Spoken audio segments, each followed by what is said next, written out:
El Mayadín.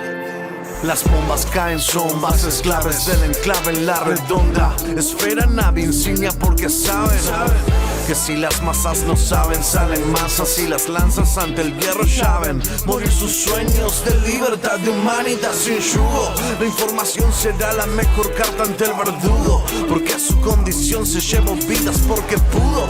Pero esto no es la selva y los pueblos no son felpudos. La dignidad en su estado más puro se mantuvo. Oídos atentos, ¿qué intereses tiene el que te está contando el cuento? Ojos abiertos, si buscan que no entiendas es porque te están mintiendo. Conflictos.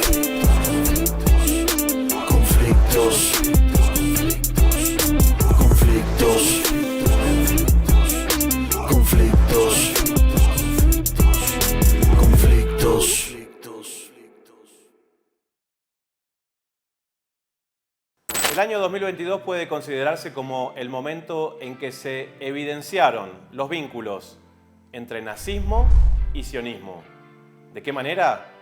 En el conflicto en el que la Federación Rusa se enfrentó a las fuerzas de la OTAN en territorio ucraniano, vimos cómo el gobierno de Volodymyr Zelensky en Kiev, por un lado, financiaba a los grupos como el Batallón Azov, que abiertamente tenían simbología nazi en sus emblemas y en su impronta, y por otro lado eran socios cercanos a Israel. En muchos casos decían de qué manera el presidente Zelensky pudo haberse olvidado de lo que significó el sufrimiento del Holocausto para el pueblo judío y de alguna manera vuelve a unir estas dos fuerzas. Sin embargo, hay una historia no tan lejana a través de la cual el pacto entre estos dos movimientos opresores sale a la luz. Soy Sebastián Salgado y hoy aquí, en Conflictos por Al Mayadín en español, estaremos hablando del Pacto Javara, a través del cual nazis y sionistas coordinaron la extradición de judíos alemanes a la tierra palestina. I mean, he didn't just sign the deal. The SS set up training camps so that German Jews who were going to go there could be trained to cope with a very different sort of country when they got there. And when the Zionist movement asked would the Nazi government stop a Jewish the rabbis doing their sermons in Yiddish and make them do it in Hebrew, he agreed to that. They passed a law that said only the Zionist flag and the swastika are the only flags that could be flown in Germany. There were an awful lot. And then, of course, they started selling Mauser pistols to the underground Jewish army. So you had, right up until the start of the Second World War, real collaboration. Y para profundizar sobre uno de estos temas que no vas a ver nunca en los medios corporativos, pero sí aquí en Al Mayadín en español, tenemos la posibilidad de hacer una comunicación directa hasta España, donde se encuentra Iván Gómez Avilés, que escribió este libro magnífico, Acuerdo Javara, el pacto entre nazis y sionistas. Iván, te saludamos desde los estudios de Al Mayadín en América Latina. ¿Cómo estás? Hola, buenas tardes. Muy bien, gracias. Gracias por darme la oportunidad de participar en vuestro programa. Iván, bueno, hemos recibido tu material. Es un tema que nos genera muchísimas intrigas, incógnitas, a veces por el secretismo que existe sobre las vinculaciones entre el nazismo y el sionismo. Pero, ¿de qué se trató esto que es lo principal de tu libro? ¿Qué fue el Acuerdo de Javara? Bueno, el Acuerdo Javara realmente fue un pacto comercial entre el Tercer Reich y el movimiento sionista alemán. Cuando Hitler llegó al poder y comenzó el asedio a los judíos alemanes y luego europeos, pues se produjeron una serie de reacciones internacionales por parte de los judíos para boicotear la economía alemana y los productos alemanes. Entonces, los sionistas alemanes, digamos, optaron por una estrategia alternativa que fue la de el colaboracionismo. Y entonces se creó este este acuerdo que estuvo vigente desde 1933 hasta 1942 de forma oficial, aunque de forma efectiva hasta el comienzo de la guerra en 1939. Javara significa en hebreo transferencia, y el pacto implicaba una transferencia de personas y transferencia de capitales. Entonces, fue ideado por Chaim Arlosorov y como los alemanes habían incautado los bienes judíos, dentro de este pacto, los judíos que se acogían a este pacto podían emigrar a Palestina con parte de sus bienes, y a cambio el movimiento sionista alemán garantizaría la paz social para que se produjese una salida paulatina de los judíos fuera de Alemania. Iván, ¿había algún monto de dinero específico? Había una cantidad, claro, ese es un tema interesante porque nos lleva a si realmente este pacto fue una operación de rescate de personas o de capitales para llevar dinero a Palestina y fundar un Estado judío allí a costa del pueblo palestino. Entonces, los británicos también, como Palestina era mandato británico, pues imponían ciertas restricciones a la hora de emigrar, y había que contar mínimo con 1000 libras de la época, que era bastante dinero. No todo el mundo tenía esa cantidad para poder emigrar, y cuando se contaba con ese dinero, pues las autoridades del mandato británico hacían un poco la vista gorda y dejaban pasar a más gente del cupo oficial que había para que emigrasen cada año, porque el mandato británico había puesto un tope pues también a la emigración judía para no enemistarse con la población árabe que vivía en el mandato.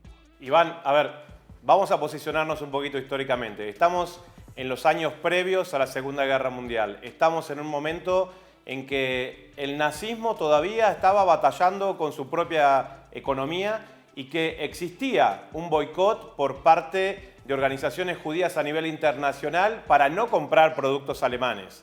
El Tercer Reich estaba buscando de alguna manera financiamiento para oxigenar su propia economía y encontró en un pacto con el sionismo una posibilidad a través de la cual los ciudadanos judíos que tuvieran cierta cantidad de dinero podían emigrar para lo que iba a ser luego el proyecto de la creación del Estado de Israel, pero que parte de ese dinero tenía que quedar en las arcas del gobierno de Adolf Hitler. ¿Es más o menos así?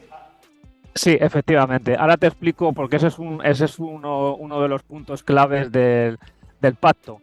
Claro, la economía alemana estaba muy perjudicada, entonces no iban a permitir que la emigración judía se produjese con los bienes en dinero en efectivo. Entonces, dentro del marco del acuerdo Javara, lo que se hacía era los judíos que emigraban a Palestina y se habían acogido al acuerdo Javara compraban materias primas en Alemania, con lo cual el dinero se quedaba en Alemania, emigraban a Palestina con esas materias primas y una vez llegaban a Palestina vendían las materias primas allí y recuperaban parte de su capital pagando una comisión al banco que se encargaba de hacer esa transacción. Un asunto muy curioso es que una de las empresas que más se benefició por el acuerdo Javara fue un conglomerado empresarial de la industria química que se llamaba IG Farben, cuya filial Degesch fue la que comercializaba el gas Ciclón B, que fue vital para implementar el genocidio judío, el holocausto, y porque era el gas que se utilizaba en las cámaras de gas para ejecutar a los judíos en masa. Entonces se creó una situación de lo más surrealista, es decir, un pacto entre judíos y alemanes lleva a que una de las empresas más enriquecidas sea la que produce el gas Ciclón B que sirvió para exterminar a millones de judíos. Bueno, un absurdo realmente de primera línea. A ver, ¿y por qué, Iván, este asunto de alguna manera está oculto? ¿Existe un cierto secretismo? ¿Por qué cuesta asumir que durante muchos años el nazismo y el sionismo fueron, vamos a decir, dos movimientos políticos que trabajaron paralelamente. Claro, a ver, es un tema incómodo para el Estado de Israel. No es tanto por qué se oculta, sino quién lo oculta, porque si contrastamos fuentes pro-palestinas y fuentes pro-sionistas, pues en la literatura palestina viene mencionado con frecuencia el Pacto Javara, mientras que las fuentes sionistas, y aquí me gustaría destacar entre sionismo y judaísmo, no es lo mismo ser judío o el judaísmo, que es una religión, o ser sionista, que el sionista es un movimiento ultranacionalista que defiende a toda costa la existencia de un Estado judío en Palestina, pues a costa de la población árabe autóctona que allí vive. Me gustaría hacer esta distinción, que no se confunda judaísmo y sionismo. Ni todos los judíos son sionistas, ni todos los sionistas son necesariamente judíos. Hay muchas voces disidentes en Israel contra lo que está haciendo el Estado de Israel, contra la colonización indiscriminada del territorio palestino. Entonces, vamos a ver, cuando se menciona en fuentes sionistas, el Pacto Javara siempre, el Acuerdo Javara siempre se va a considerar como un rescate de personas, no de capitales. Eso es importante. Ellos, las fuentes sionistas, o no lo mencionan porque yo creo que lo consideran vergonzante después de todo el rédito político que han sacado al holocausto nazi, ¿no? Sobre todo cuando se critica lo que se está haciendo en Palestina, enseguida se habla de antisemitismo, del holocausto y todo esto. Entonces, o no se menciona, o si se menciona, se habla como una operación exitosa de rescate de personas. Cosa que si comparamos los 60.000 judíos que emigraron a Palestina a través del Pacto Javara comparado con los 6 millones de judíos asesinados, pues la población que se rescató fue ínfima. Sí que es cierto, y esto también me gustaría destacar un poco en favor del sionismo, sí que es cierto que el Pacto Javara estuvo vigente solo hasta 1939 de forma efectiva, y la solución final nazi no se implementó hasta la conferencia de Wannsee en 1942, con lo cual el sionismo no sabía probablemente lo que iba a suceder, ese holocausto de magnitudes catastróficas. Pero sí que es cierto que a través del Acuerdo Javara pues se permitió a la economía alemana oxigenarse y aguantar todo ese boicot y todo ese lastre que arrastraba por las reparaciones de guerra de la Primera Guerra Mundial. Entonces, finalmente, es el público el que tiene que decidir. Yo les puedo dar las cifras. O sea, a través del Acuerdo Javara se rescataron 60.000 judíos y hubo 6 millones de muertos. Eso en cuanto a personal rescatado. Y el capital rescatado, que es lo importante. Según varias fuentes que he consultado, según la fuente que se consulte, entre el 40% y el 60% del capital circulante en la economía de la Palestina judía de finales de los años 30 fue canalizado a través del Acuerdo Javara.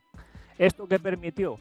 Permitió a los colonos judíos pues llevar la ventaja a los palestinos, es decir, adquirir tierra, comprar armas, formarse militarmente. Recordemos que las tierras no estaban en manos palestinas. Antes de ser mandato británico había pertenecido al Imperio Otomano, con lo cual esto también hizo que pues, esos terratenientes otomanos vendiesen al mejor postor. Y si los judíos colonos llevaron la delantera al tener más financiación, pues esto también, a través de este pacto, pues contribuyó un poco pues, a esa desigualdad, a esa disparidad de poder entre el pueblo palestino y el pueblo judío.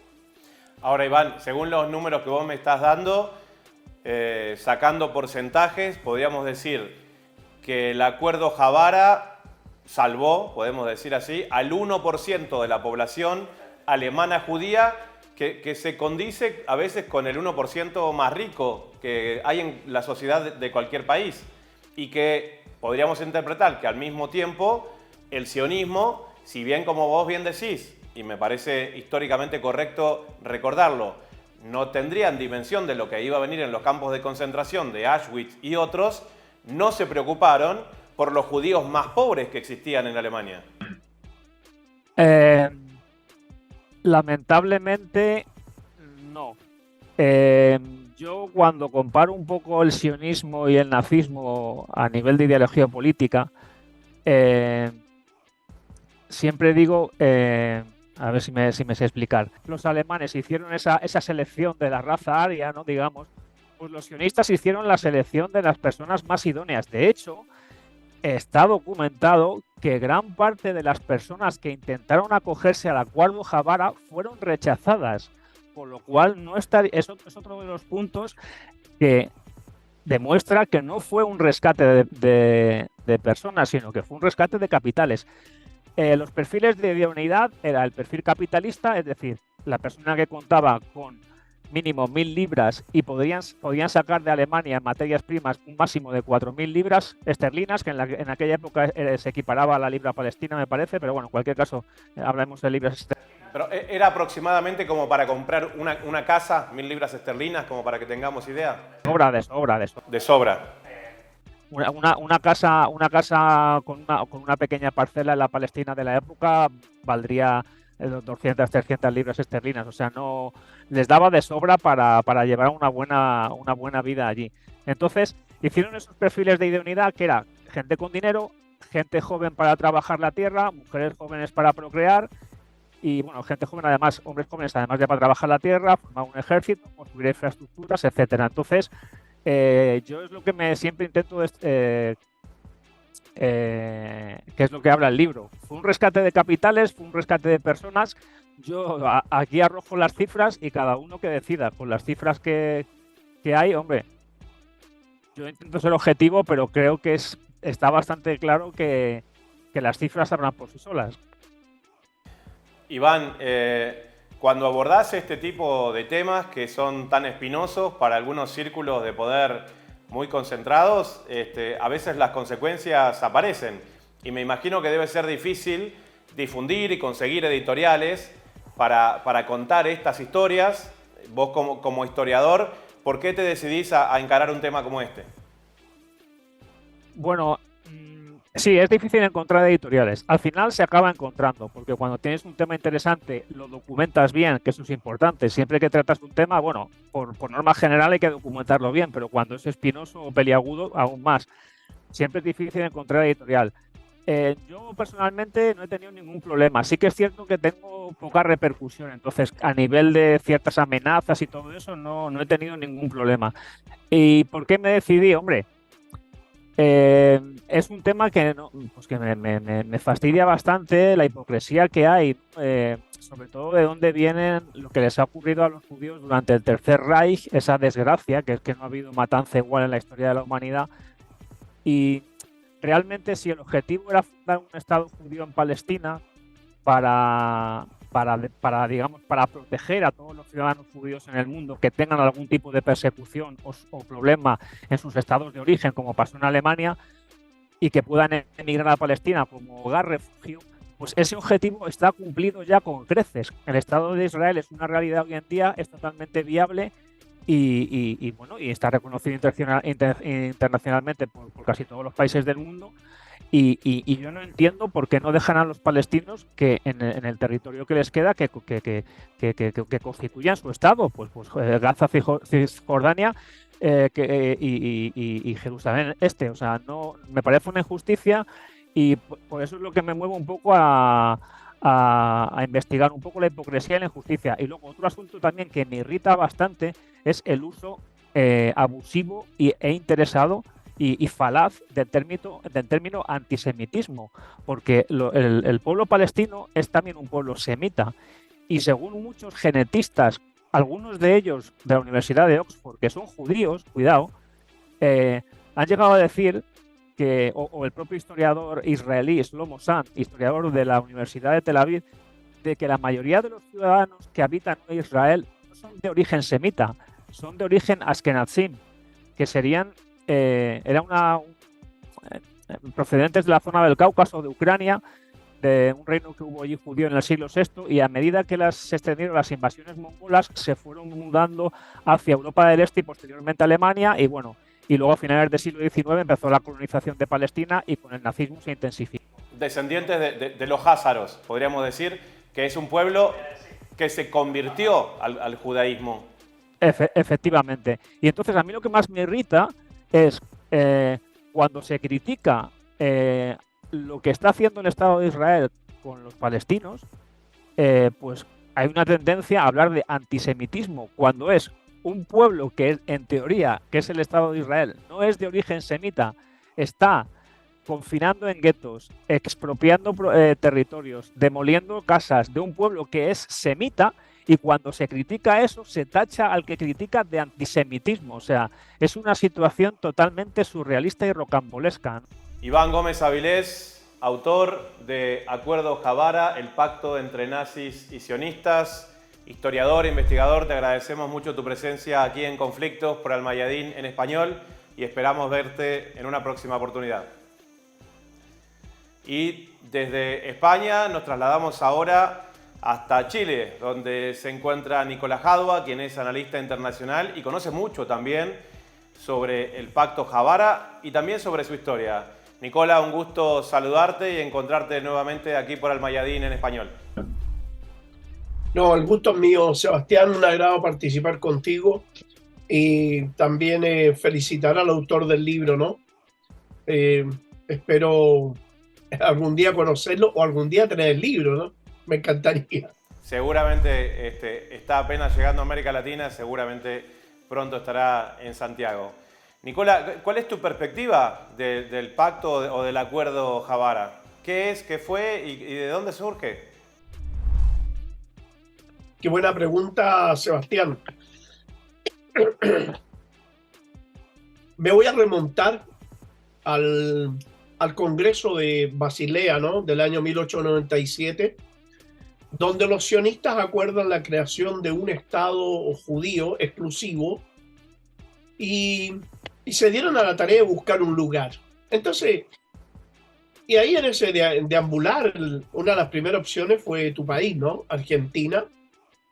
También se pensó... Hay que recordar, Nicolás, que el Congreso de Basilea de 1897 fue solamente un año después de que se publicara el libro de Theodor Herzl, El Estado Judío, donde proponía en uno de sus capítulos si la instalación debía hacerse en Palestina o en Argentina. La verdad, Sebastián, está bien lo que tú dices, pero la primera opción fue Argentina, la segunda Madagascar, la tercera Uganda y la cuarta opción que tenían ellos era Palestina. Aquí es interesante decirlo y que si ellos hubieran tenido alguna relación histórica con Palestina, como después han tratado dentro de los mitos fundacionales de tratar de justificar, habría sido la única y exclusiva y ninguna otra alternativa. Seguramente si ellos hubieran aprobado Argentina, hubieran hecho Argentina, habrían dicho, bueno, Argentina era nuestra, aquí anduvo Moisés, aquí anduvo aquí anduvo este otro, y le van a meter en la Patagonia, te van a ubicar a los hebreos como los primeros habitantes de América. Bueno, el intento de Mauricio Hirsch fue una realidad, de la creación de una compañía británica que intentó traer judíos campesinos pobres de la zona que hoy conocemos como Ucrania y Rusia, y hubo un intento que falló, que fue anterior a Palestina. Entonces, lo que vos decís concuerda, y tal vez el intento se hizo, pero no funcionó, y Palestina terminó siendo la segunda opción. La diferencia estaba en que Argentina no estaba colonizada por los británicos. Los británicos no le debían créditos para financiar la Primera Guerra Mundial, porque la guerra fue muy posterior, de modo que por esa razón Argentina no lo toleró simplemente, como no lo toleró el sultán de Turquía. Entonces ellos se vuelcan, estoy un poquito obstruido, pero ya se me va a pasar, Sebastián.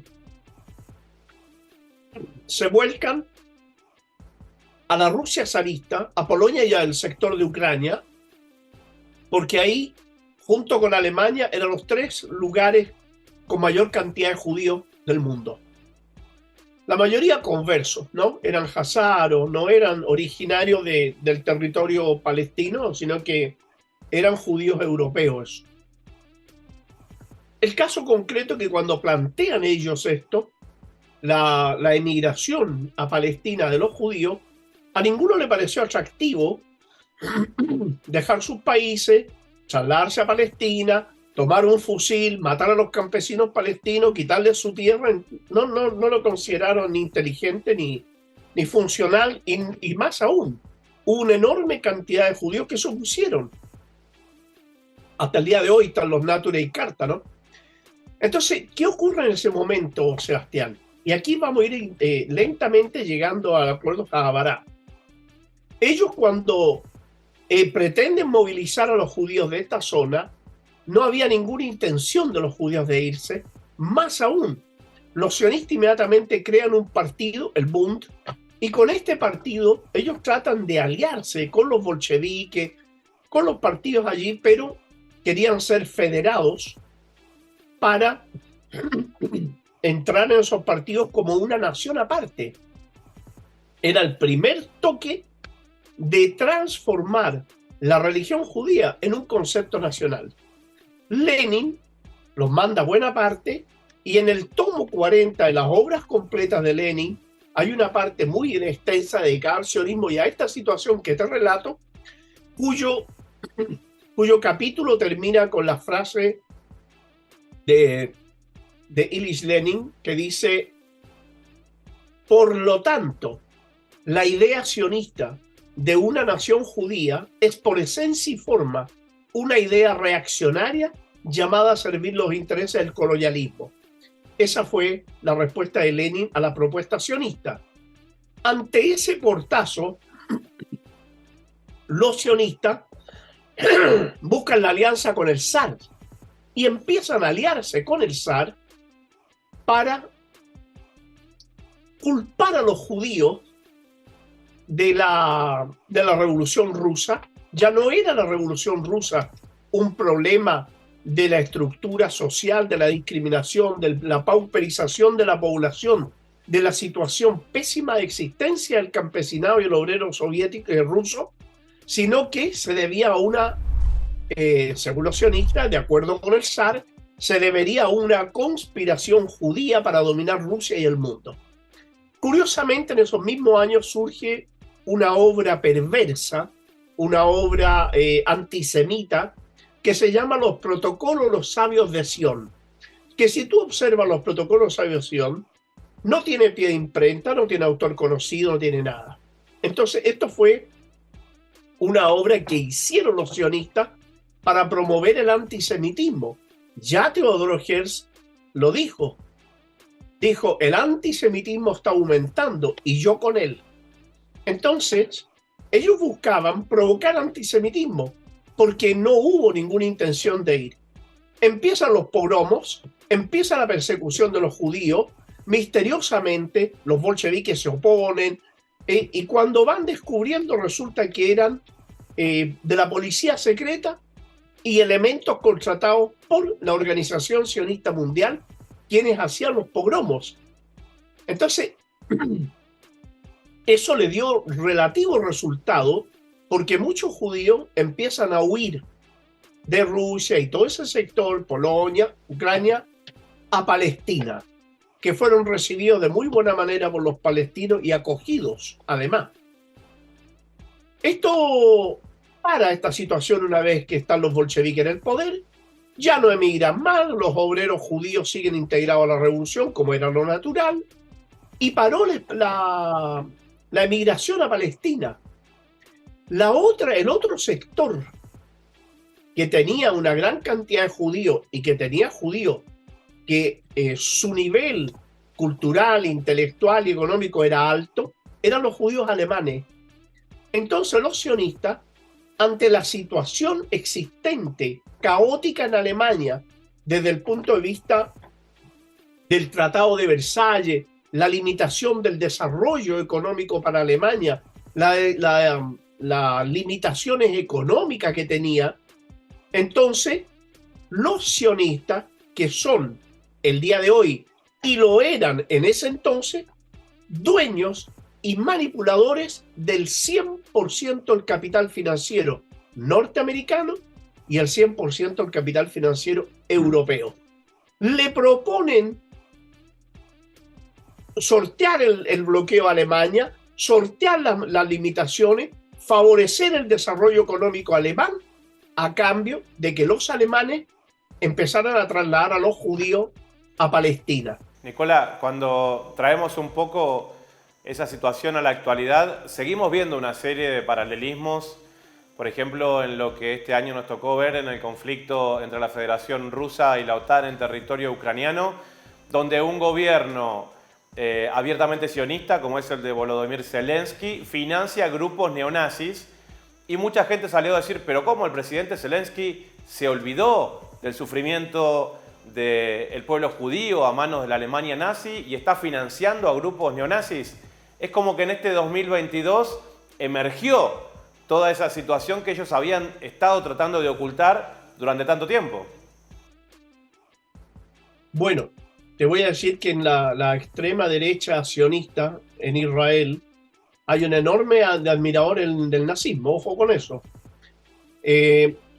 Acá, claro, fíjate que durante el conflicto de autodefensa rusa en Ucrania, han ido quedando a la luz no solo las bandas nazis, estos batallones nazis financiados, preparados, entrenados y protegidos por el gobierno del sionista Zelensky, sino que además hemos visto que también han llegado en este momento a Palestina alrededor de 100.000 ucranianos judíos ucranianos. Entonces, volvemos al mismo libreto de siempre. Las crisis donde estos grupos nazis, que dicho sea de paso, están recibiendo muy buen armamento israelí por lo demás. Entonces, todo esto, Sebastián, hace que el judaísmo y los judíos han ido comprendiendo en la práctica y los hechos de que el sionismo es el peor enemigo del judaísmo como religión, y los peores antisemitas, o los que están siempre detrás de toda expresión antisemita, son los sionistas. Nicolás Hadwa, te agradecemos muchísimo por tu aporte, por compartir con nosotros tu conocimiento de la historia, pero también de la actualidad y el análisis geopolítico. Será hasta una próxima vez y gracias por estar en esta emisión de Conflictos por Al-Mayadeen en español. No, gracias a ti, Sebastián. Es un agrado estar contigo siempre. Será hasta una próxima vez. Y a ustedes, gracias por haber compartido este espacio y esperamos verlos en una próxima emisión. ¿Quién te está contando el cuento? Ojos abiertos. Si buscan que no entiendas es porque te están mintiendo. Información como mercancía, conflictos.